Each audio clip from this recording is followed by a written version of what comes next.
Bismillahirrahmanirrahim. Assalamualaikum warahmatullahi wabarakatuh.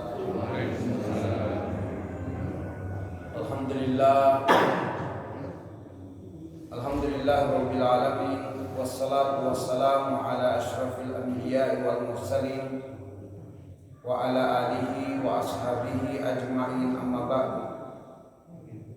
Allahumma anfa'na bima 'allamtana wa 'allimna ma yanfa'una wa zidna ilman. Walhamdulillah ala kulli hal wa na'udzu billahi min hali ahli nar.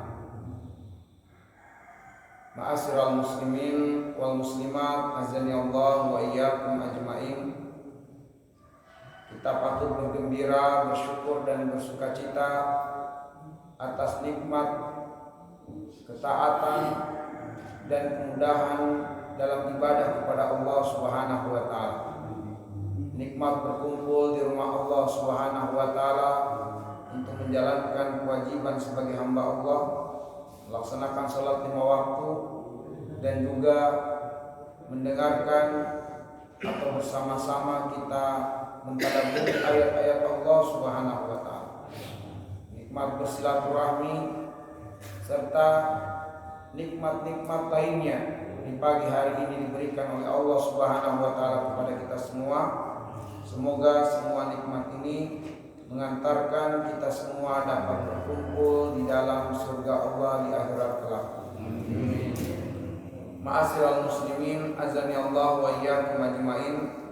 Di subuh hari ini bersama-sama kita akan mengambil pelajaran dari satu ayat yang seringkali kita diingatkan oleh para khatibul Jum'ah, yaitu ayat tentang surat Ali Imran 102. Ayat yang mengingatkan kita tentang kematian. Allah Subhanahu wa taala berfirman, "Ya ayyuhalladzina amanu taqullaha haqqa tuqatih wa la tamutunna illa wa antum muslimun." Yang artinya, wahai orang-orang yang beriman, bertakwalah kalian kepada Allah haqqa tuqatih, sebenar-benarnya takwa kepada Allah. Wa la tamutunna illa wa antum muslimun, dan janganlah kalian meninggal dunia dan janganlah kalian mati kecuali sebagai muslim. Ma'asyiral muslimin, azani Allah wa iyyakum. Ketika kita merenungi akhir dari ayat yang mulia ini, wala tamutunna, tamutunna illa wa antum muslimun. Dan jangan kalian mati kecuali muslim. Maka sungguh Allah melalui ayat yang mulia mengingatkan kita semua, sekaligus memberikan pendidikan bahwa meninggal sebagai muslim harus diperjuangkan. Meninggal sebagai muslim harus diikhtiarkan. Ma'asyiral muslimin, konsekuensinya adalah kalau tidak meninggal sebagai muslim, pasti meninggal sebagai kafir. Jika tidak meninggal sebagai muslim, pasti meninggal sebagai kafir.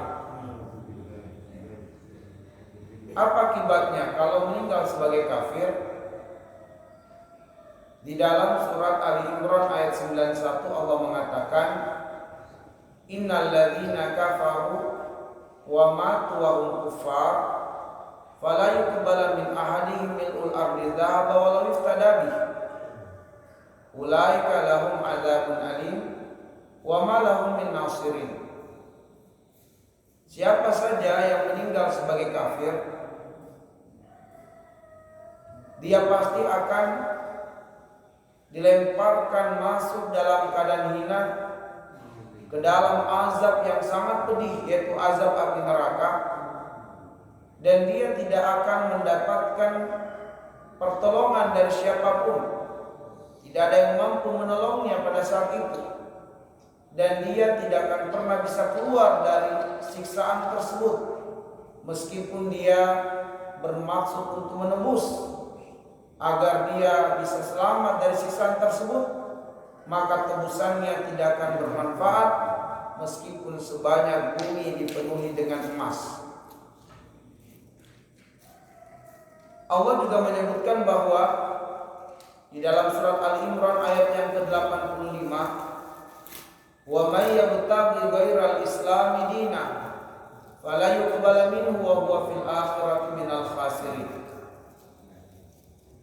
Siapa saja yang memilih agama selain Islam, meskipun dia menjadi pengikut yang taat terhadap agama tersebut, meskipun dia sangat bagus muamalahnya dengan manusia, selalu menyantuni yatim dan duafa, tetapi dia memilih agama selain Islam dan dia mati dalam keadaan memeluk agama tersebut selain Islam, maka sungguh dia mati dalam keadaan kafir. Dan kelak di hari kiamat, agama yang dianutnya itu tertolak, tidak diterima di sisi Allah. Semua kebaikan-kebaikan yang dia laksanakan itu pun juga menjadi tertolak, bagaikan debu-debu yang berterbangan. Wa qadimna ila ma amilu min amalin faj'alnahu haba'an mansura. Diperlihatkan amalan-amalan yang dikerjakannya di dunia, tapi karena dia memilih agama selain Islam dan dia mati dalam keadaan memeluk agama tersebut, maka semua kebaikan-kebaikan yang dia lakukan menjadi haba'an mansura, debu-debu yang berterbangan. Dan dia di akhirat termasuk merugi. Maksudnya adalah dia terhukumi mati sebagai kafir, sebagaimana ayat sebelumnya kita bacakan, maka dia akan dilemparkan ke dalam azab yang pedih. Dia tidak akan pernah bisa keluar dari azab yang pedih itu, dan tidak ada yang mampu menolongnya untuk keluar dari siksaan tersebut, dan dia tidak bisa menebus diri meskipun dengan kekayaan sebanyak bumi dipenuhi dengan emas. Karena itulah ma'asyiral muslimin azani Allah wa iyyakum, Allah yang begitu sayang pada kita semua menginginkan kita semua selamat dari siksaan api neraka. Allah menginginkan kita semua tidak termasuk golongan orang-orang yang merugi pada akhirat kelak. Sebab itulah Allah Subhanahu wa taala menyuruh kita untuk jangan meninggalkan dunia kecuali sebagai muslim. Wala tamutunna illa wa antum muslimun. Mengapa kita diwanti-wanti oleh Allah Subhanahu wa taala? Dan mengapa bahwa pesan tersirat di balik ayat ini adalah bahwa kita harus berjuang untuk meninggal sebagai muslim. Karena kematian adalah perkara yang apabila ditinjau dari waktu, maka kedatangannya tidak dapat diperkirakan, tidak dapat diprediksi, dan kedatangannya tepat pada waktu yang ditentukan oleh Allah Subhanahu wa taala. Sebagaimana Allah Subhanahu wa taala mengatakan, "Fa idza jaa ajaluhum la yastakhiruna sa'atan wa la yastaqdimun." Kalau kematian itu datang, maka kedatangannya enggak diprediksi. Enggak bisa diprediksi bahwa dia akan meninggal sesaat ke depan. Enggak bisa diprediksi. Mungkin dia merasakan keluhan, keanehan, tapi dia tidak memprediksi bahwa itu tanda-tanda kematian. Dan kematian persoalannya akan datang tepat pada waktunya. Tidak bisa dimundurkan, tidak bisa dimajukan, walau sepersekian ribu detik. Ada istri dari kawan kami tinggal di BCC, termasuk yang juga memberikan pelayanan kepada jamaah dalam umroh. Qadarullah, dalam kondisi sehat walafiat, tidak ada keluhan, hanya saja kemudian ada kehajat, ingin masuk kamar mandi. Begitu masuk kamar mandi, disitulah kemudian kematian menghampirinya. Dia batuk, tiba-tiba batuk darah di kamar mandi dan mulai hilang kesadaran dan terjatuh. Ya. Tidak diselamatkan nyawanya, dibawa ke rumah sakit, meninggal sudah. Ya, entah meninggal di kamar mandi atau di jalan. Nama asal muslimin azani Allah wa iyyakum ajmain. Jika ditinjau dengan sebab kematian, Allah mengabarkan kepada kita wa ma tadri nafsun madza taksibu gadan. Tidak ada yang tahu sebab apakah yang menyebabkan kematian baginya di masa yang akan datang. Masa yang akan datang itu 1 menit ke depan juga adalah masa yang akan datang. Dan kita tidak akan pernah tahu sebab apa yang menjadikan kematian kita. Karena kematian tidak selalu dikaitkan dengan sakit dulu. Sebab banyak juga orang yang sakit masih lebih panjang usianya dari orang yang sehat. Kematian tidak selalu dikaitkan dengan mesti kecelakaan dulu. Sebab banyak orang yang sedang nonton, sedang asik di rumahnya, di kamarnya meninggal juga. Tidak ada yang tahu sebab apa yang membuat dia mati. Apakah dia meninggal karena COVID? Apa dia meninggal karena kecelakaan? Apa sebab-sebab yang lainnya? Kita nggak tahu. Jika kematian dikaitkan dengan tempat di mana bumi, di mana kaki kita berpijak di atasnya, maka Allah mengatakan wa ma tadri nafsun bi ayyi ardin tamut. Enggak ada yang tahu di bumi manakah, di tempat manakah dia akan menghembuskan nafas yang terakhir. Bisa saja di rumahnya, bisa saja di tempat yang lain. Kita nggak tahu. Dan juga ma'asyiral muslimin, kematian itu jika dikaitkan dengan umur, dikaitkan dengan usia, maka sesungguhnya kematian itu akan datang pada semua kelompok usia. Kullu nafsin dha'iqatul maut. Bahwa setiap yang bernyawa pasti akan merasakan perpisahan dengan kehidupan dunia ini. Maka ma'asyiral muslimin azani Allah wa iyyakum, setiap tempat, setiap keadaan, setiap detik, dan pada setiap kelompok usia, kematian berpeluang datang kepada seseorang. Nah, karena itulah kemudian kita harus selalu dalam taat, dalam ibadah, dan sebagai muslim, agar supaya ketika kematian datang dengan kedatangan yang tak terprediksi, dengan kedatangan yang tidak mengenali atau tidak mau tahu keadaan kita telah siap. Kita telah siap berpisah dengan kehidupan dunia sebagai seorang muslim, sebagai seorang yang taat kepada Allah Subhanahu wa taala. Ma'asyiral muslimin azani Allah wa iyyakum ajmain. Maka kita harus meninggal sebagai muslim. Hanya saja ma'asyiral muslimin, berdasarkan riwayat-riwayat yang sahih, ada di antara muslim meninggal sebagai muslim, tapi ternyata sebelum masuk ke dalam surga, dia transit dulu ke dalam neraka. Artinya, meninggal sebagai muslim betul dijamin masuk surga, tapi belumlah terjamin selamat dari neraka. Ada yang karena dosanya dia harus disiksa terlebih dahulu di neraka, tapi kemudian keimanan dan keislamannya menjadikan dia tidak kekal di dalam neraka. Setelah sekian waktu dia disiksa di neraka, kemudian dikeluarkan dari neraka dan dimasukkan ke dalam surga Allah Subhanahu wa taala. Orang yang meninggal sebagai muslim dijamin masuk surga. Meninggal sebagai kafir dijamin masuk neraka dan kekal di dalam neraka.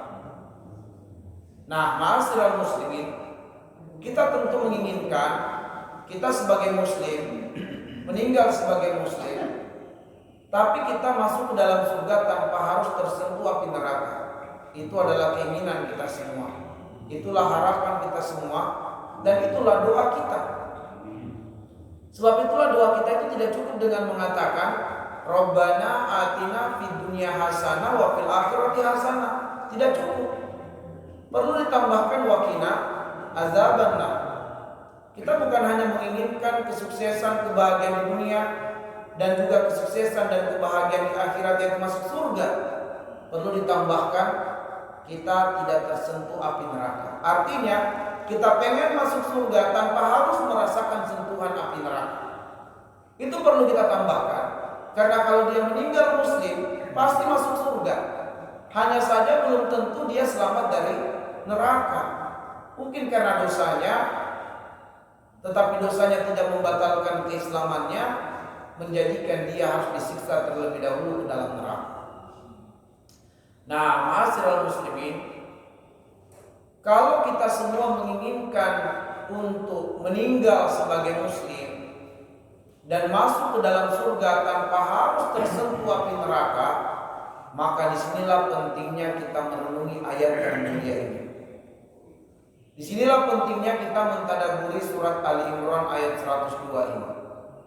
Sebab melalui ayat ini Allah Subhanahu wa taala mengajarkan kita semua, memberitahukan kepada kita semua bagaimana cara untuk supaya kita semua meninggal sebagai muslim dijamin masuk surga tanpa tersentuh api neraka. Maka melalui ayat ini ada 3 caranya. Ada 3 cara yang harus kita perjuangkan di dunia ini, yang harus kita maksimalkan di dunia ini, yang harus kita benar-benar lakukan. Sebab peluangnya dan kesempatannya hanya ketika kita hidup di dunia saja. Maka yang harus kita lakukan di dalam ayat ini ada 3. Apa yang dimaksud dengan 3 itu? Yang pertama adalah ya ayyuhalladzina amanu. Ini yang pertama. Yang kedua, ittaqullaha. Dan yang ketiga, haqqa tuqatihi. Itulah yang mesti kita perjuangkan. Itulah yang mesti kita lakukan. Dan kita mesti berjuang untuk supaya 3 hal ini dapat kita lakoni, dapat kita jalani sebelum kematian benar-benar datang pada setiap kita. Baik. Yang pertama, ma'asyiral muslimin, adalah ya ayyuhalladzina amanu. Bahwa yang dimaksudkan dengan seruan ini adalah Allah menginginkan agar siapapun dari kita yang mengaku beriman kepada Allah, beriman kepada Rasul, untuk siap berdagang dengan Allah di dunia ini. Karena orang-orang kafir kepada Allah, mereka itu tidak mau menerima tawaran perdagangan dari Allah di dunia ini. Mereka gak mau berdagang dengan Allah di dunia. Nanti ketika kematian datang kepada mereka, barulah mereka mau berdagang dengan Allah. Nanti ketika mereka di alam barzakh, barulah mereka mau berdagang dengan Allah. Nanti ketika mereka di yaumul mahsyar, barulah mereka mau berdagang dengan Allah. Dan nanti ketika mereka akan dilemparkan ke dalam neraka, barulah mereka mau berdagang dengan Allah. Itu orang kafir. Sehingga Allah mengatakan di dalam surat Al-Mu'minun ayat yang ke-99, sampai tatkala kematian akan datang pada salah seorang di antara mereka, barulah kemudian mereka itu sadar, barulah mereka itu bersedia untuk berdagang dengan Allah Subhanahu wa taala. Dikala kesadarannya, dikala keinginan kuatnya untuk berdagang dengan Allah sudah tidak lagi berfaedah. Dia pengen, ya Allah, beri aku kesempatan hidup di dunia. Tangguhkan dulu kematian. Saya akan sungguh-sungguh beriman kepadamu. Saya akan beramal soleh. Hatta idza jaa ahadahumul maut qala rabbirji'un la'alli a'malu sholihan fima taraktu. Baru mereka mau berdagang dengan Allah. Tapi Allah mengatakan, kalla innaha kalimatun huwa qailuha. Enggak berfaedah lagi. Sudah selesai ditawarkan dahulu di dunia untuk berdagang dengan Allah, mereka enggak mau. Karena itulah Allah Subhanahu wa taala mengajak orang-orang yang beriman untuk berdagang dengan Allah. Karena hanya orang-orang beriman yang mampu merespon untuk berdagang dengan Allah di dunia ini. Allah mengatakan di dalam surat As-Saff di ayat yang ke-10 dan ayat yang ke-11. Ya ayyuhalladzina amanu hal adullukum ala tijarah tunjikum min adzabin alim.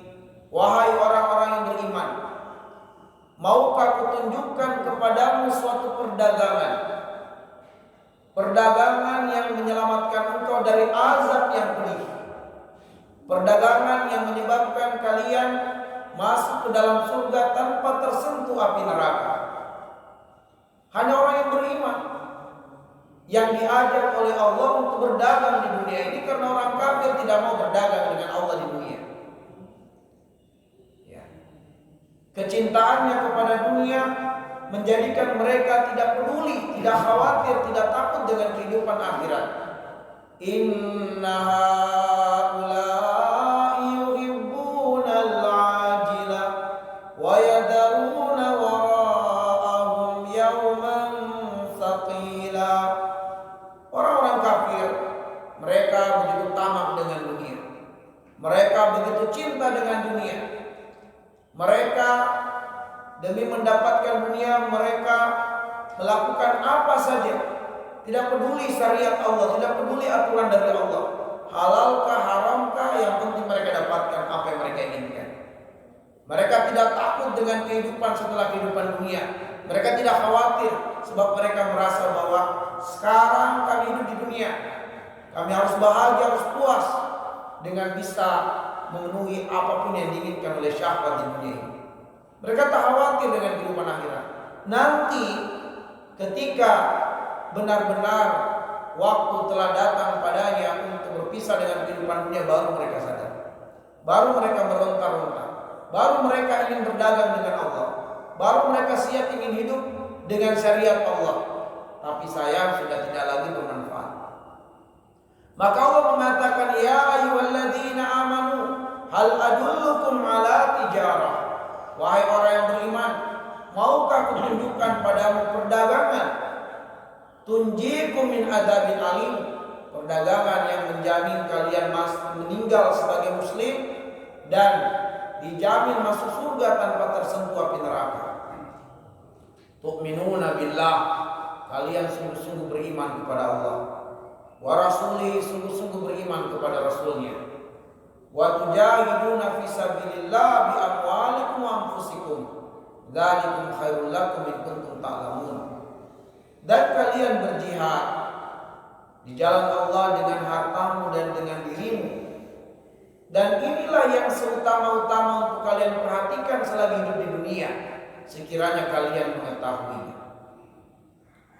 Ma'asyiral muslimin, di dalam surat Fatir ayat yang ke-29, Allah memberitahukan kepada kita 3 ciri utama manusia yang siap berdagang dengan Allah Subhanahu wa taala. Ada 3 cirinya. Ciri yang menonjol dari mereka yang telah berdagang dengan Allah Subhanahu wa taala. 3 ciri yang menonjol itu Allah katakan, innal ladzina yatluna kitaballah wa aqamus shalah wa anfaqu mimma razaqnahum sirran wa alaniyah yarjuna tijaratan lan tabur. 3 ciri orang yang betul-betul dinyatakan Allah, mereka lah yang benar-benar berdagang dengan Allah, dengan perdagangan yang tidak merugi, perdagangan yang menyelamatkan mereka dunia dan akhirat. 3 ciri yang menonjol itu, yang pertama, innalladzina yatluna kitaballah, orang yang selalu berinteraksi dengan Al-Quran, selalu berinteraksi dengan Al-Quran, membacanya setiap hari, berupaya mengetahui maknanya, kandungannya, mengikuti kajian-kajian tafsir, kajian-kajian tadabbur Al-Quran. Mereka selalu berupaya beramal dengan Al-Quran. Ini yang pertama, ciri yang menonjol. Yang kedua, wa aqamus shalah, senantiasa menjaga sholat, melaksanakan sholat sesuai dengan kemauannya Allah Subhanahu wa taala. Karena dia telah berikrar, inna sholati wa nusuki wa mahyaya wa mamati lillahi rabbil alamin. Dia telah berikrar bahwa dia akan benar-benar menjalankan sholat karena Allah, untuk Allah. Nah, Allah mengatakan warka'u ma'ar raqiin. Kalau kalian betul-betul ingin sholat karena Allah, rukulah kalian bersama dengan kaum muslimin yang ruku. Di mana itu kaum muslimin ruku bersama? Di masjid. Maka sholatlah di tempat yang Allah cintai, bukan sholat di tempat yang kita cintai. Sholatlah di tempat yang Allah cintai. Dan tempat yang Allah cintai untuk kita sholat di dalamnya adalah rumah Allah Subhanahu wa ta'ala. Bahkan manakala kita sholat di tempat yang Allah cintai, di rumah Allah, justru itulah yang kemudian disebutkan Allah, dia benar-benar beriman kepada Allah. Di dalam surat At-Taubah ayat 18 Allah mengatakan, innama ya'muru masajidallah man amana billahi wal yawmil akhir. Sungguh mereka-mereka yang selalu memakmurkan rumah Allah, diantaranya melaksanakan sholat di dalamnya, merekalah yang diakui Allah benar-benar beriman kepada Allah dan beriman kepada hari akhir. Nah, kita seringkali mau sholat tapi di tempat yang kita cintai, bukan di tempat yang dicintai oleh Allah Subhanahu wa ta'ala. Karena itulah ma'asyiral muslimin, kembali lagi pada ikrar kita bahwa sholatku karena Allah. Inna sholati wa nusuki wa mahyaya wa mamati lillahi rabbil alamin. Ma'asyiral muslimin, maka ciri yang menonjol yang kedua adalah wa aqamus shalah, menegakkan sholat. Dan ciri menonjol yang ketiga adalah wa anfaqu mimma razaqnahum sirran wa alaniyah, bahwa mereka selalu berinfak, mereka selalu bersedekah, mereka selalu berzakat. Dan niat mereka, hati mereka ketika berinfak, ketika berzakat, sudah tidak lagi terpengaruh dengan situasi dan kondisi di sekitar. Dilihat orang, tidak dilihat orang, tetap bersedekah. Disebut namanya, tidak disebut namanya, tetap bersedekah. Diliput media atau tidak diliput media, tetap bersedekah.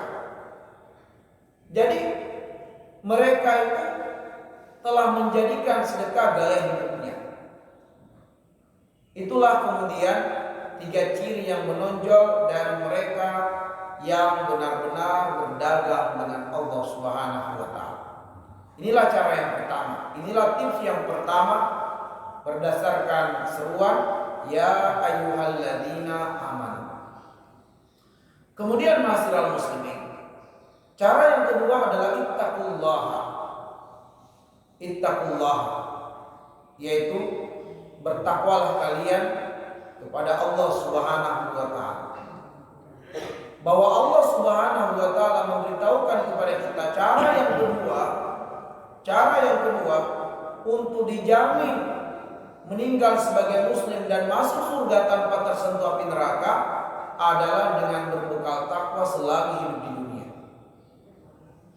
Berbekal takwa selagi hidup di dunia. Kenapa demikian? Karena perjalanan kehidupan kita adalah perjalanan kehidupan yang sangat panjang.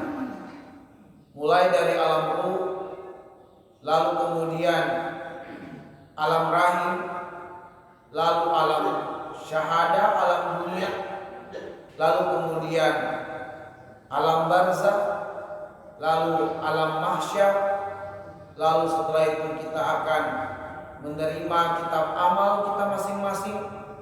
Setelah itu ada mizan, setelah kita dihisab oleh Allah, lalu ada sirat, dan kemudian setelah itu barulah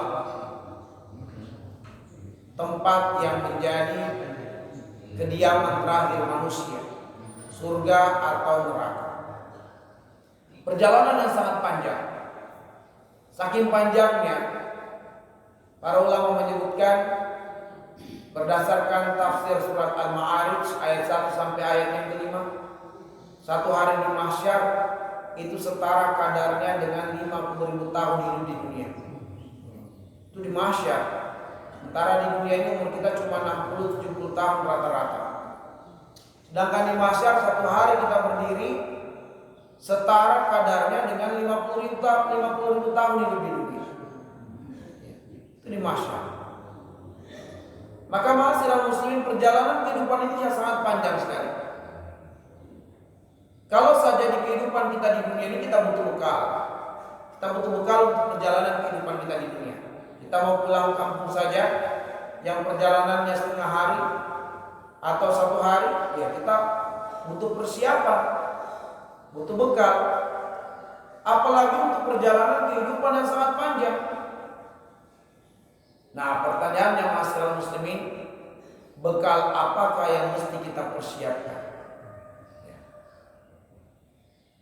Allah yang Maha tahu tentang perjalanan kehidupan ini, karena Dia telah berikrar, inni a'lamu ghaibas samawati wal ard wa a'lamu ma tubduna wa ma kuntum taktumun.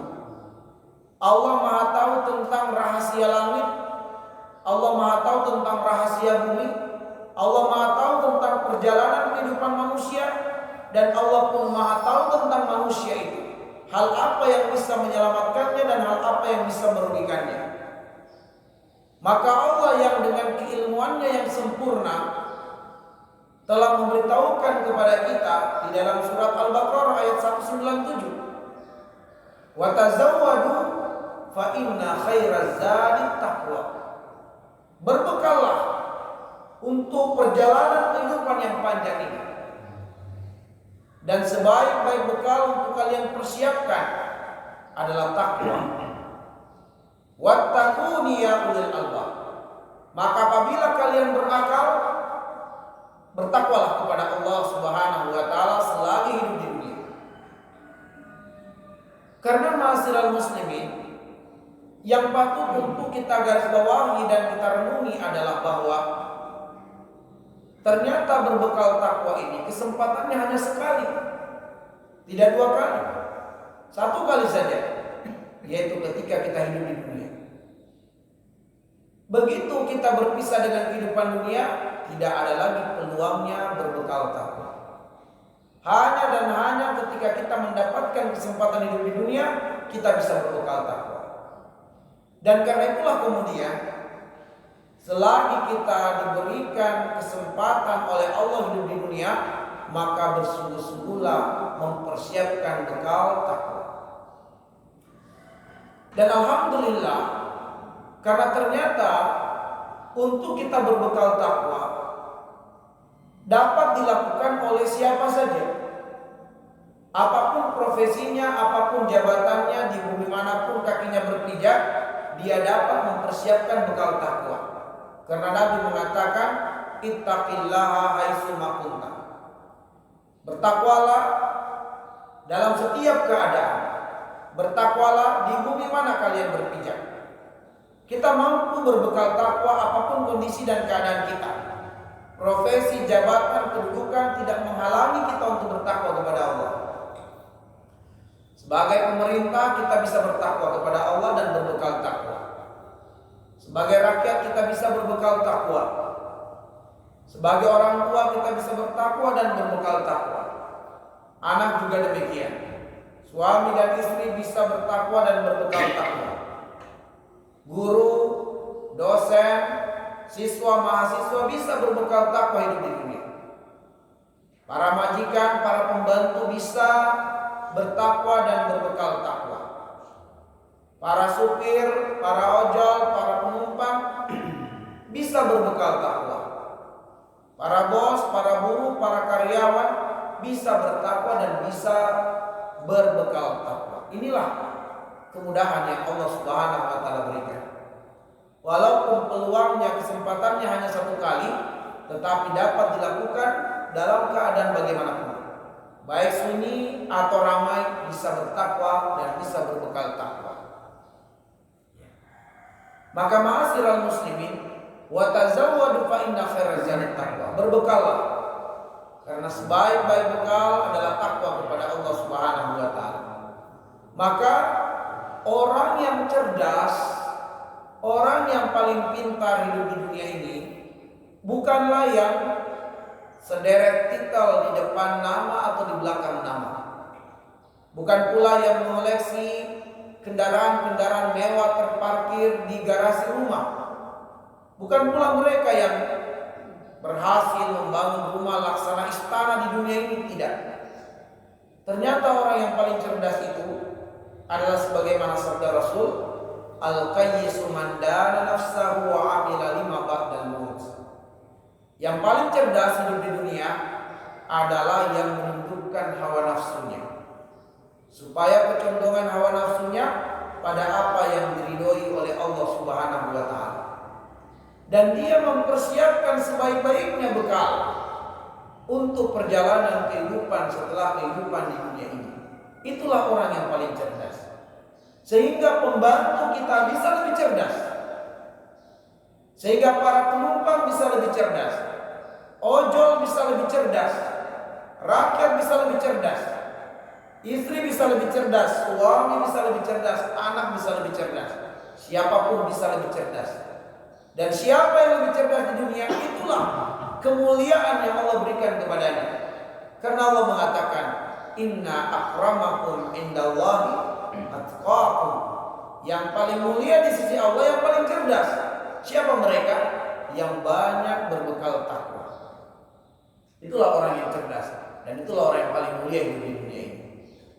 Sehingga ma'asyiral muslimin azani Allah wa iyyakum, jangan berbangga dengan panjang umur kalau tidak banyak bekal takwa.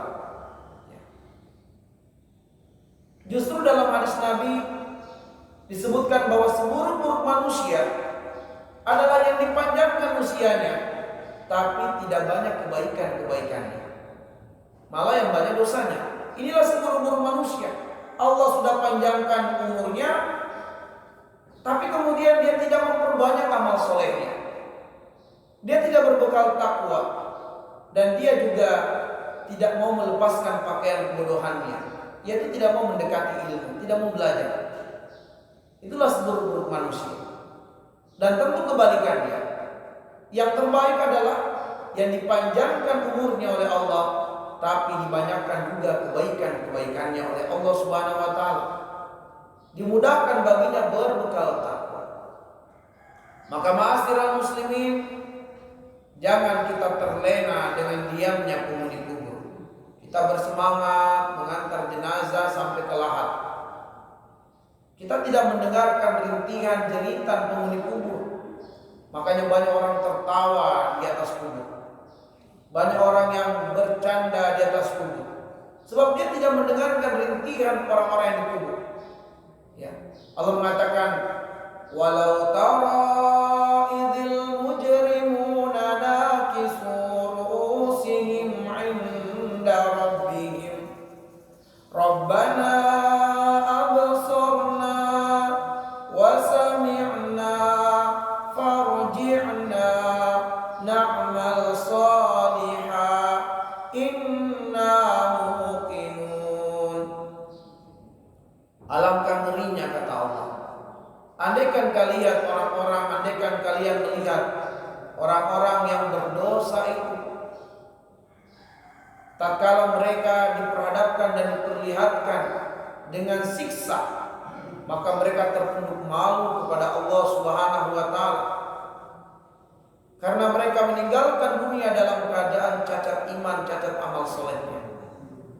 Begitu azab diperlihatkan kepada mereka di kubur dan akan dilemparkan, akan dirasakan siksaan itu kepadanya, barulah mereka meronta-ronta, barulah mereka memohon kepada Allah, barulah mereka sadar betapa pentingnya amal soleh.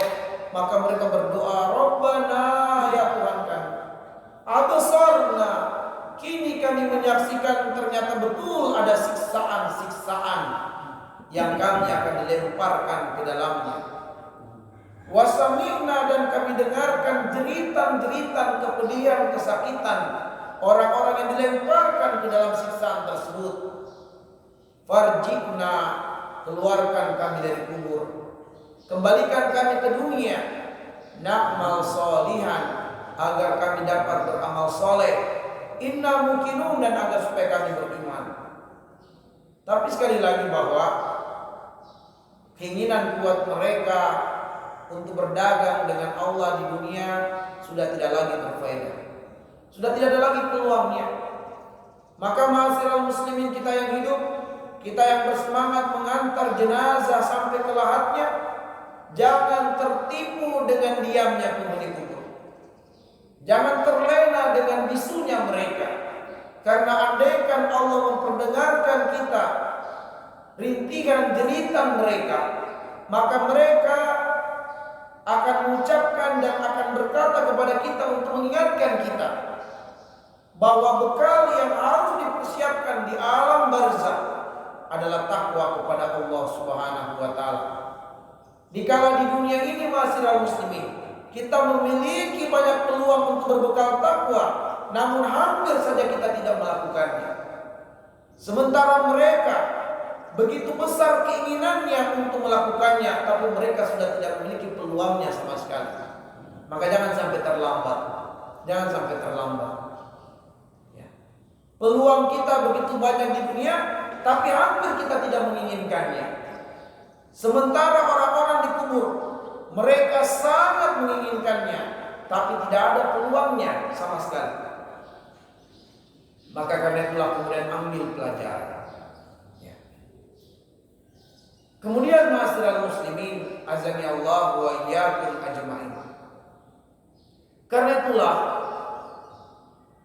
tips yang kedua atau cara yang kedua yang diajarkan oleh Allah kepada kita untuk meninggal sebagai muslim dan dijamin surga tanpa tersentuh neraka adalah dengan berbekal takwa selagi hidup di dunia. Yang terakhir, ma'asyiral muslimin, haqqa tuqatih. Inilah cara yang ketiga, sebenar-benarnya takwa.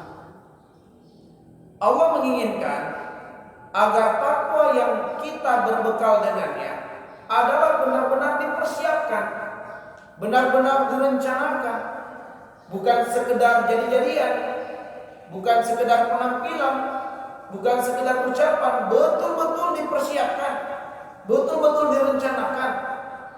Sebagaimana kita bangun rumah kita, bukan sekedar jadi, bukan sekedar bisa ditinggali, tapi kita persiapkan, kita rencanakan. Kita persiapkan, rencanakan budgetnya, anggarannya.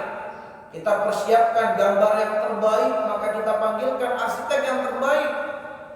Kita persiapkan bahan material yang terbaik, kita rencanakan. Mulai pembangunannya kapan, selesainya ditargetkan kapan, bagaimana posisi kamar, bagaimana dapur, itu semua dipersiapkan, direncanakan, sehingga jadi rumah sebenar-benarnya rumah yang kita inginkan. Ya, bukan sekedar jadi rumah tapi kemudian kok seperti ini gitu ya. Sebab seringkali orang kalau membeli rumah-rumah yang sudah jadi itu seringkali tidak sesuai dengan rencananya, tidak sesuai dengan planningnya, akhirnya dibongkar lagi dan seterusnya. Masih mending di dunia masih ada peluang-peluang untuk ketika kita dapati kondisi tidak menyenangkan, kita masih bisa rubah. Tapi ma'asyiral muslimin, Allah inginkan kita itu kalau bertakwa itu seperti itu. Kita rencanakan, kita persiapkan, kita targetkan. Karena peluangnya hanya sekali. Begitu kita meninggal, nggak ada lagi peluangnya, nggak bisa lagi. Maka ma'asyiral muslimin, kalau kita sudah berazam, bertekad, berhaji tahun ini, udah kita persiapkan. Dari dananya, kita persiapkan ilmunya, jaga kesehatan kita. Kalau kita persiapkan, harus kita persiapkan bahwa saya harus selalu rutin baca Quran. Ya persiapkan, targetkan, mau targetnya 1 juz, setengah juz, rutin setiap hari. Tentukan waktunya, komitmen dengan waktunya. Begitu lewat, jangan biarkan kita tidur di malam hari sampai kita bayar hutang kita. Bahwa setiap hari kita sudah targetkan baca Quran sekian.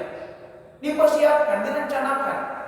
Sebagaimana perkara-perkara dunia umumnya kita rencanakan, Allah pengen akhirat pun kita persiapkan. Allah pengen akhirat itu kita rencanakan. Bukan akhirat sekedar jadi gitu. Dunia kita persiapkan, sampai untuk pendidikannya kita persiapkan dari SD, SMP, SMA, terus kita persiapkan itu untuk dunia. Allah pengen akhirat itu seperti itu. Apa target-target kita? Bahwa usia saya sekian saya mau hafal Quran. Usia saya sekian saya harus membaca kitab ulama hadis tuntas.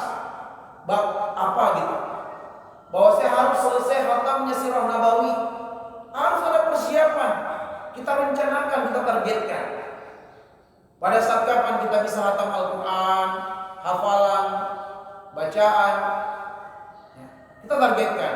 Jam sekian saya harus bangun supaya saya bisa qiyamul lail, saya bisa istighfar, habis salat subuh saya nggak pulang dulu, saya zikir dulu.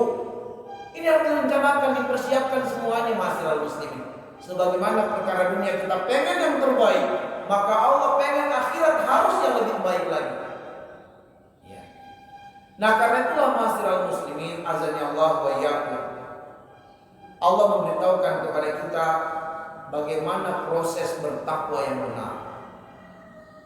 Di dalam surat Asy-Syu'ara yang menjadi visi setiap muslim agar supaya dia benar-benar dalam proses takwa yang benar. Maka Allah mengajarkan kita doa. Doa ini menjadi doa kita, penuntun kita di dalam mempersiapkan diri sebagai muslim sejati, yaitu Rabbi habli hukmah wa alhiqni bis sholihin waj'alni lisana sidqin fil akhirin waj'alni min warasatil jannatin na'im. Bahwa yang pertama adalah jangan jauh-jauh dari ilmu. Ini yang pertama. Kalau kita pengen sebenar-benarnya takwa, resep yang pertama, rumus yang pertama, jangan jauh dari ilmu. Dekati ilmu. Maka dekatkan pandangan kita dengan ilmu. Dekatkan pendengaran kita dengan ilmu. Dekatkan lisan kita dengan ilmu. Dekatkan pikiran kita dengan ilmu. Dekatkan kedua tangan kita dengan ilmu. Dekatkan kedua kaki kita dengan ilmu. Banyaklah melangkah untuk mendatangi ilmu. Banyaklah membaca, melihat ilmu. Banyaklah berbicara ilmu. Banyaklah pikirkan ilmu. Banyaklah dengarkan ilmu. Banyaklah membaca kitab-kitab ilmu. Ini harus kita lakukan hidup di dunia. Ya. Dan kita bisa belajar dalam kondisi apapun. Sebab Allah mengatakan wa'bud rabbaka hatta ya'tiyakal yaqin. Beribadahlah kepada Allah sampai datang kematian. Jangan bilang saya sudah tua, sudah terlambat. Enggak ada kata terlambat dalam Islam. Allah bilang wa'bud rabbaka hatta ya'tiyakal yaqin. Maksimallah engkau belajar, maksimallah engkau ibadah sampai datang kematian. Jadi dalam kondisi usia kita 60 masih bisa kita belajar. Nggak bisa mencatat, tetap dengarkan ilmu. Nggak bisa lagi mencatat, dengarkan ilmu. Dan mendengarkan ilmu bisa secara langsung seperti ini, atau dengan aplikasi yang sudah kita miliki semua. Di HP kita ada YouTube, dengarkan ilmu. Jangan nonton yang lainnya, nonton ilmu ya. Sebab begitu kita nonton yang lain terbuang waktu sia-sia. Kemudian ma'asyiral muslimin azani Allah wa iyyakum, yang kedua, selalulah berkumpul dengan orang-orang yang soleh. Selalulah mencintai bersama dengan orang-orang yang soleh. Dan selalulah berada di tempat berkumpulnya orang-orang yang soleh. Nah, masjid ini adalah tempat berkumpulnya orang yang soleh. Maka cintailah selalu berada di masjid. Jangan kalau di masjid pengen cepat-cepat pulang. Sementara kalau di tempat rekreasi betah lama-lama. Tapi di masjid nggak betah berlama-lama. Ini rumah Allah. Begitu kita masuk rumah Allah, serentak malaikat mendoakan kita, Allahumma arhamhu, Allahumma ighfir lahu. Dan doa ini tidak putus-putusnya sampai kita keluar dari masjid. Di masjid kita cuma duduk, nggak baca Quran, nggak zikir, nggak doa, nggak ibadah, cuma duduk. Dicatat sedang sholat nafilah, dicatat kita sedang sholat sunnah oleh malaikat. Apalagi kalau di masjid kita sibuk dengan taat, dengan ibadah berlipat-lipat. Di masjid kita tidak melihat orang bermaksiat kepada Allah. Yang kita lihat orang zikir, orang doa, orang baca Quran.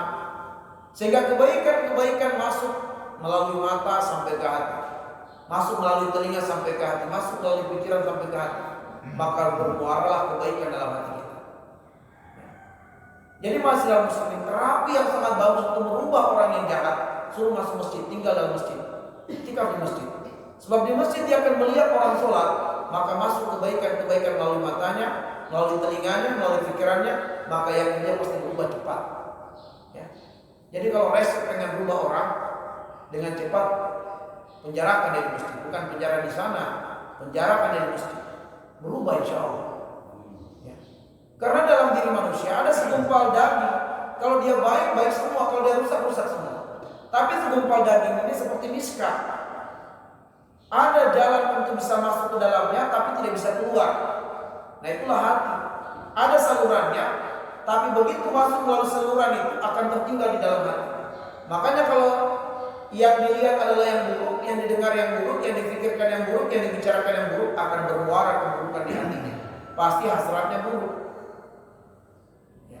Tapi coba kalau yang masuk kebaikan, yang dia dengarkan kebaikan, bermuara kebaikan dalam hatinya, maka Allah mengatakan innal hasanat yuzhibna sayyi'at. Maka yang buruk-buruk di hatinya akan terhapus dengan kebaikan. Maka pasti hasanatnya jadi balik. Maka ingin merubah orang yang jahat, penjarakan di masjid. Gak usah dia sholat, duduk aja di masjid dia. Hukum aja dia di masjid. Ikat dia di masjid. Biarkan dia lihat orang sholat. 1 hari 2 hari saja dia ikat di masjid, berubah insya Allah. Ya. Preman kampung misalnya, jahat, ikat aja dia di masjid. Ya, 1 hari. Gak usah bawa di penjara sana. Gak belum tentu dia berubah. Bahkan dia bertemu dengan preman-preman lainnya, sehingga tukar pengalaman. Tapi kalau pengen berubah dia, penjarakan dia di masjid. Ya. Nah, nama sirah muslimin ini yang kedua. Jadi yang pertama dekatkan diri kita dengan ilmu. Yang kedua jangan jauh-jauh dari orang yang soleh. Yang ketiga waja'al lisana sidqin fil akhirin. Lihat potensi kita. Hidup kita singkat dan sementara di dunia. Kita harus meninggalkan jejak positif sebelum kematian datang. Tinggalkan jejak positif seperti hujan. Fanzur ila athari rahmatillah kaifa yuhyil arda ba'da mautiha. Lihat hujan, walaupun singkat sementara turunnya, tapi bekas yang ditimbulkan hujan adalah bumi yang tandus, yang kering dan gersang menjadi hidup kembali. Allah pengen hidup kita ini pendek, singkat sementara, tapi ada jejak positif yang kita tinggalkan. Lihat potensi kita, apa nih yang bisa kita tinggalkan? Oh, Allah lebihkan saya dengan harta. Jadikan harta kita meninggalkan jejak positif.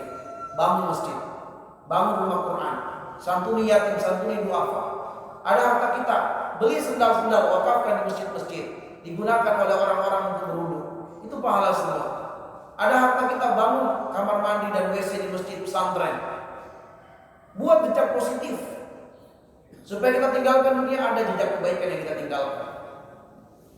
Banyak sekali potensi kita, tinggal kita pikir dan renungi mana nih yang kita mau tinggalkan di dunia. Yang terakhir, wajal min warasati jannatin na'im. Bahwa orientasi hidup kita adalah harus akhirat. Kalau kita jadi pejabat yang berorientasi akhirat. Orang tua yang berorientasi akhirat. Jadi dosen yang berorientasi akhirat. Jadi tokoh di masyarakat, tokoh yang berorientasi akhirat.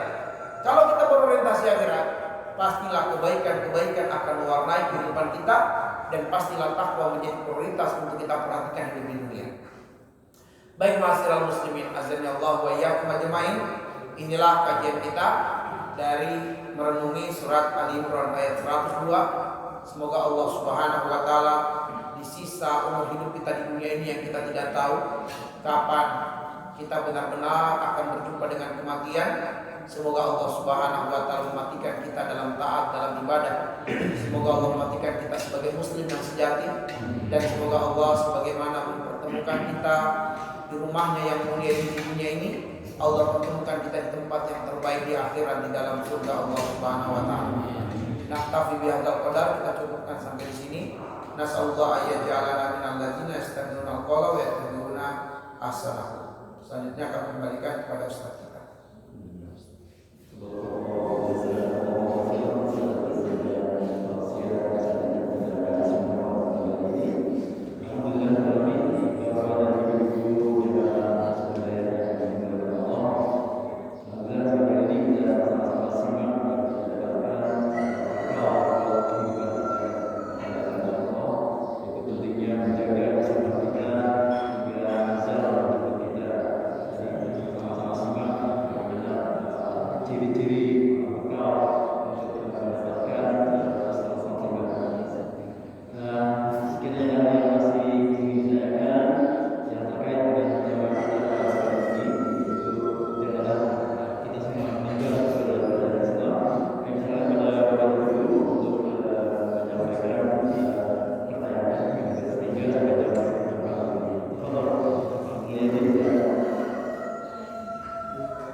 Jihad fisabilillah.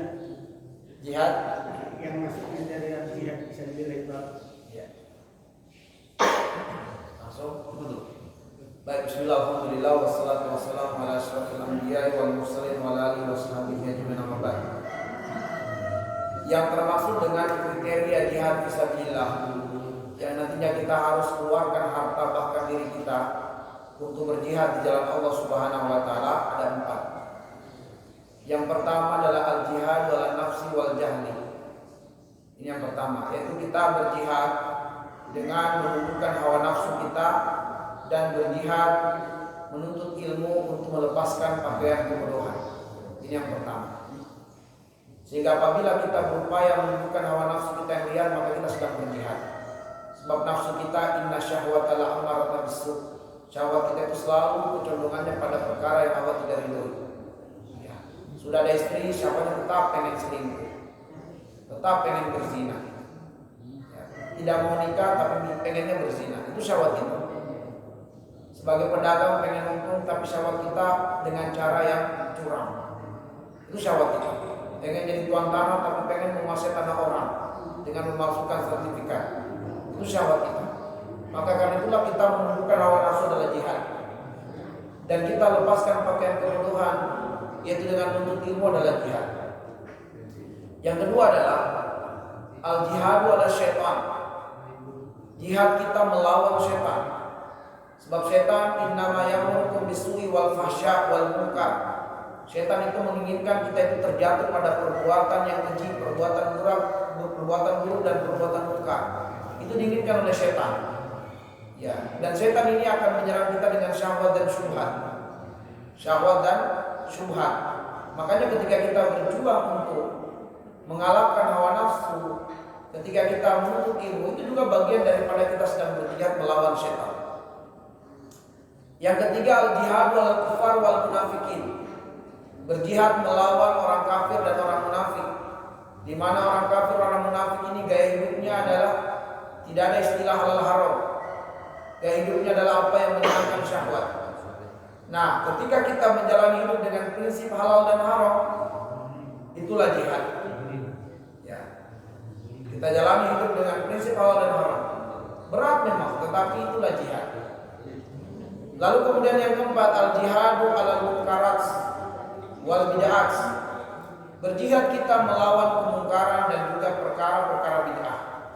Kita menolak peredaran miras di kampung kita, itu jihad. Kita menolak dibangunnya tempat prostitusi di kampung kita, itu adalah jihad. Kita mengusir pemuda-pemuda yang melakukan hubungan seksual sesama jenis di kampung kita, itu adalah jihad. Sebab di Depok 20 orang pemuda di malam tahun baru mereka kumpul sesama jenis dan mereka ya melakukan hubungan sesama jenis, seksual secara sesama jenis, ya, homoseksual. Ya kita tidak boleh terjadi di kampung kita, tidak boleh terjadi di kampung kita. Nah itulah jihad Pak. Ada 4: jihad melawan, jihad menundukkan hawa nafsu dan melepaskan pakaian kebodohan dengan ilmu, jihad melawan setan, jihad melawan kebiasaan gaya hidup orang kafir dan munafik, dan jihad dalam memerangi kemungkaran di kampung halaman kita. Oke. Kalian jawab pertanyaan dari Pak Mulyadi. Terus ada pertanyaan lagi? Ada yang kurang jelas atau jawaban dari Izin Dwi?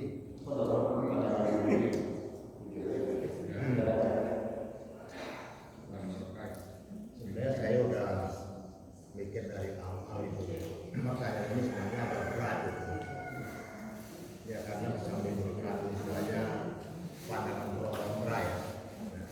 Mudah-mudahan tidak masalah ya. Assalamualaikum warahmatullahi wabarakatuh. Waalaikumsalam. Sebagaimana tadi awal dibacakan pada Ustaz kepada orang-orang beriman ya Yohanes. Pertanyaannya ataupun yang perlu kita diskusikan itu kita itu apa namanya udah dapat dikategorikan orang-orang yang cerdas belum ya? Kayaknya dalam ini kan kalau sampai salah aja udah mesti masuk neraka dulu mampir ke neraka. Kita nih sebagaimana cara muamalah bersama ibadah kita, ya terutama selama pandemi aja kita batasi. Walaupun ajaran Rasulullah sudah 1400 tahun yang lalu yang menggunakannya, itu sekarang yang istilahnya sunnah Rasul diganti dengan sunnah WHO. Mungkin barangkali kalau menyimak apa namanya itu YouTube dari Ihsan Tanjung ya, Ihsan Tanjung kita jangan untuk mengulas itu karena lewat.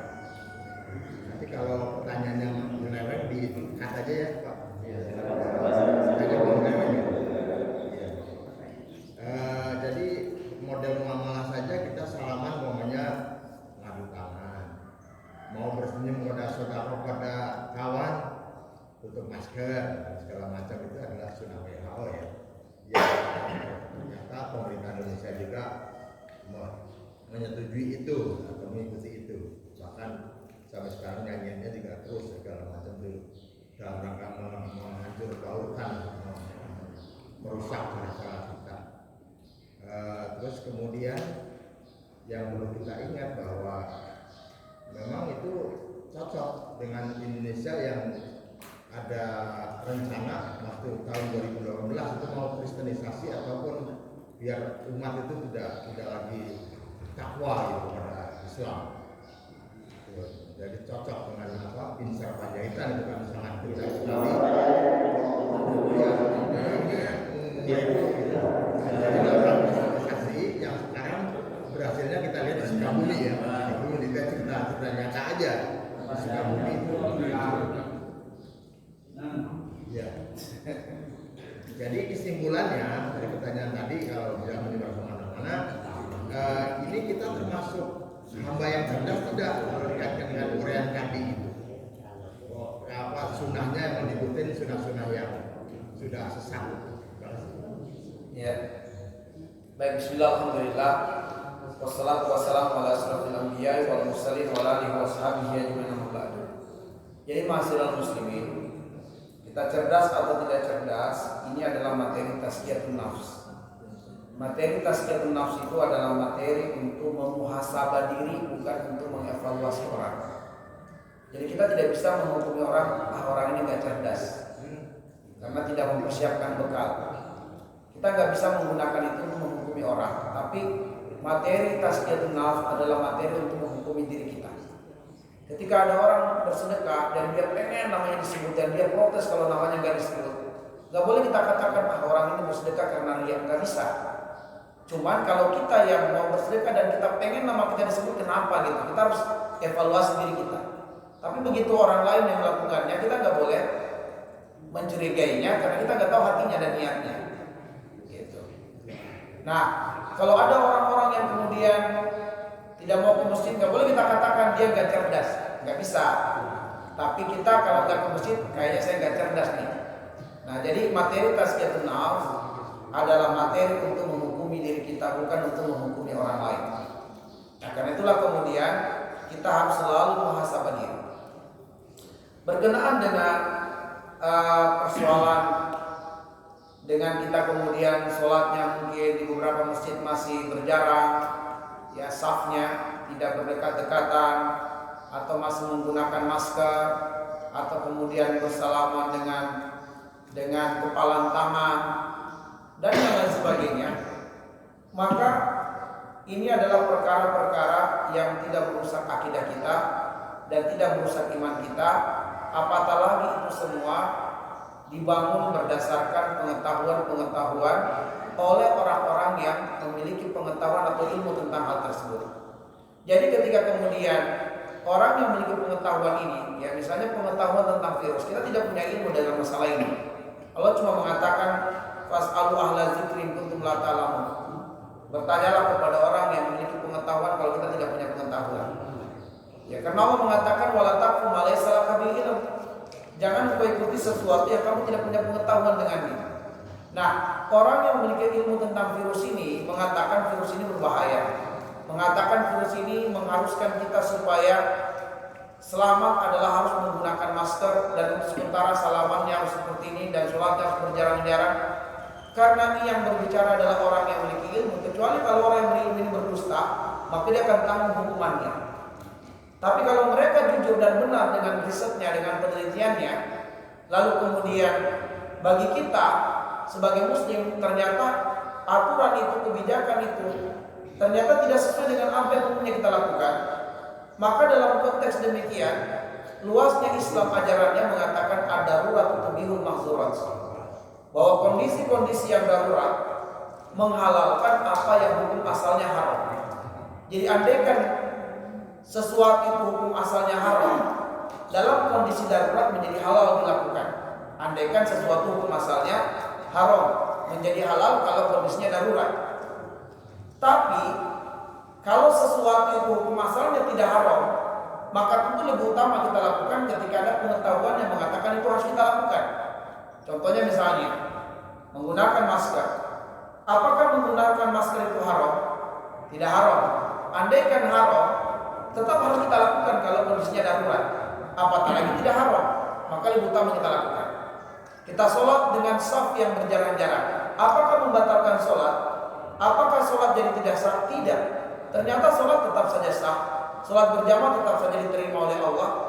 Hanya saja rapatnya saf itu menjadi penyempurna sholat berjamaah. Tapi tidak membatalkan sholat berjamaah kalau sholat tidak dalam kondisi jarang-jarang. Andaikan tidak ada kondisi darurat, andaikan kondisinya tidak darurat, apakah orang boleh sholat berjarang-jarang sampai sajadahnya dibuat lebar-lebar sehingga tidak rapat?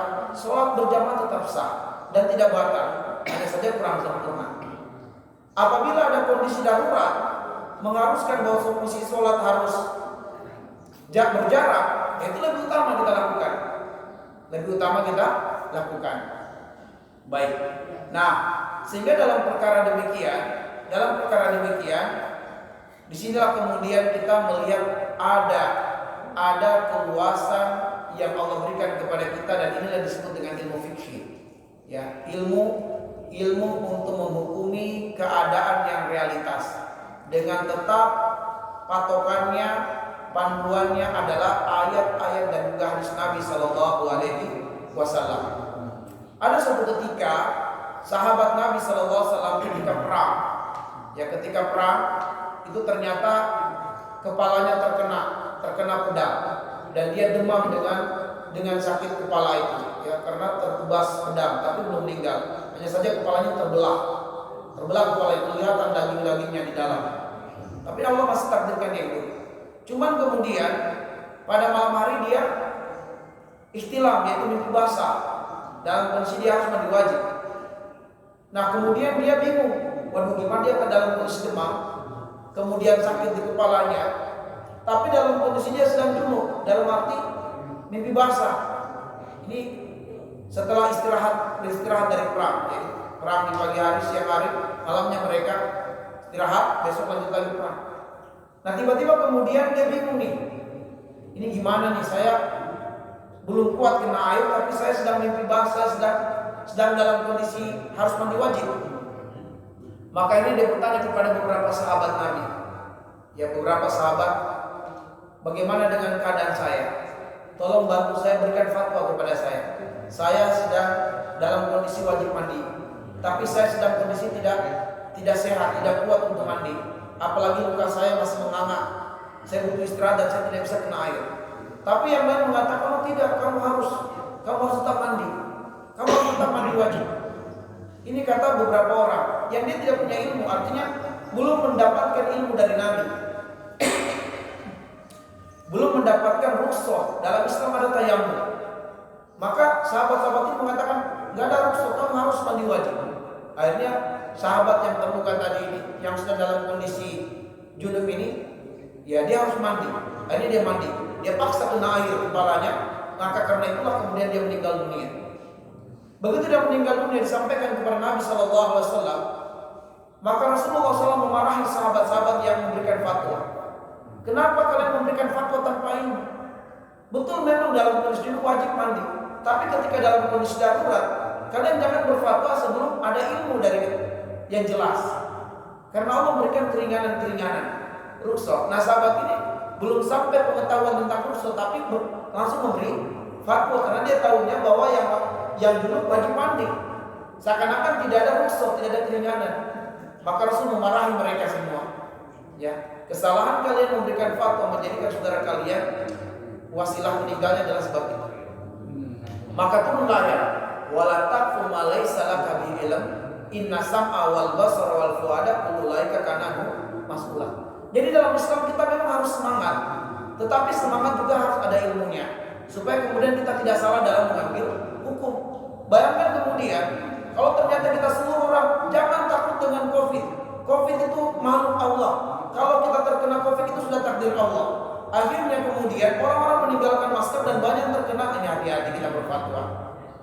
Nah sebab itulah kemudian ada yang disebut dengan takdir kauniyun, ada takdir syar'iyun. Takdir kauniyun adalah takdir kejadian. Allah mentakdirkan COVID ini ada. Kita tidak boleh mencari COVID ini, tidak boleh menantangnya, karena ada yang disebut dengan takdir syar'i. Takdir syar'i adalah kita wajib untuk menghindarinya.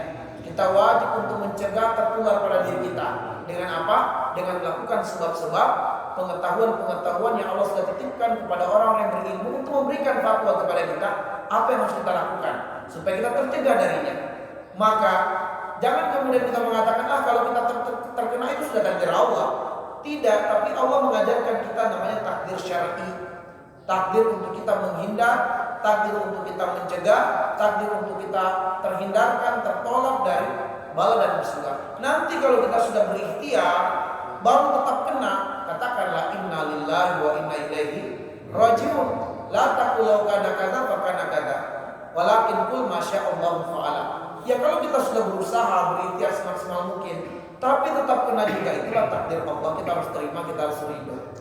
Ya sebagai ujian dari Allah Subhanahu Wa Taala untuk kita semua. Sehingga insya Allah kita tidak sedang mengikuti sunnah WO, tapi kita pun sedang mendapati keluasan dalam Islam, bahwa semua persoalan dalam Islam ada solusinya. Bayangkan kalau tidak ada solusi dalam Islam, kita jadi bingung. Betullah kita dikatakan kita mengikuti sunnah WO, andaikan tidak ada solusinya dalam Islam.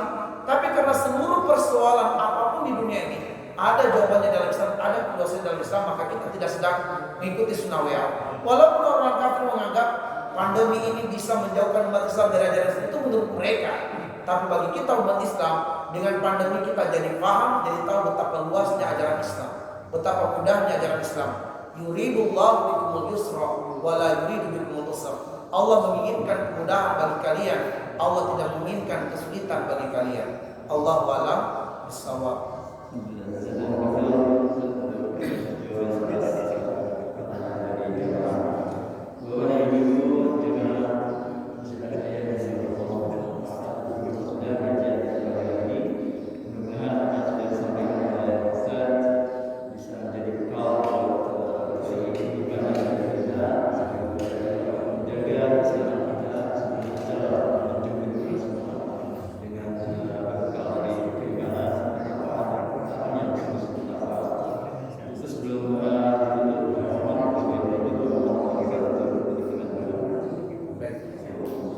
Mari kita berdoa kepada Allah Subhanahu wa taala, semoga Allah memberkahi aktivitas kita semua, dan semoga Allah memanjangkan umur kita dalam kebaikan dan dalam ketaatan, dan semoga Allah Subhanahu wa taala di sisa umur kita yang terakhir ini benar-benar diberikan taufik untuk taat kepada Allah Subhanahu wa taala dan meninggal sebagai muslim. Mari kita tengadahkan tangan kita kepada Allah, Rabb yang tidak akan pernah mengecewakan tangan-tangan hamba-Nya yang tengadah padanya.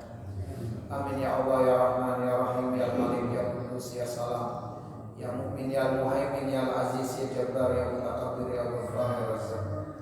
Allahumma arhamna bil Qur'an waj'alhu lana imaman wa nuran wa hudan wa rahmah. Allahumma dzakkirna minhu ma nasina wa 'allimna minhu ma jahilna warzuqna tilawatahu ana al-laili wa atrafan nahar waj'alhu lana hujjatan ya rabbal alamin. Allahumma aslih lana dinana alladhi huwa ismatu amrina wa aslih lana dunyana allati fiha ma'ashuna wa aslih lana akhiratana allati fiha ma'aduna waj'al al-hayata ziyadatan lana fi kulli khair waj'al al-mauta rahatan lana min kulli syarr. Allahumma ij'al khaira a'marina akhirah wa khaira a'marina khawatimah wa khaira ayyamina yawma nalqaka. Allahumma inna nas'aluka isyatan haniyah wa mitatan sawiyah wa maradan ghayra muhsin wa la fadhi. Allahumma inna nas'aluka tuqa wal huda wal afaf wal ghina wal mauta fil iman wal islam. Allahumma rabbana zalamna anfusana wa in lam taghfir lana wa tarhamna lanakunanna minal khasirin. Allahumma anfa'na bima 'allamtana wa 'allimna ma yanfa'una wa zidna 'ilman. Walhamdulillah ala kulli hal wa na'udzu billahi min hali ahli. Allahumma ya muqallibal qulub qallib qulubana ala ta'atik.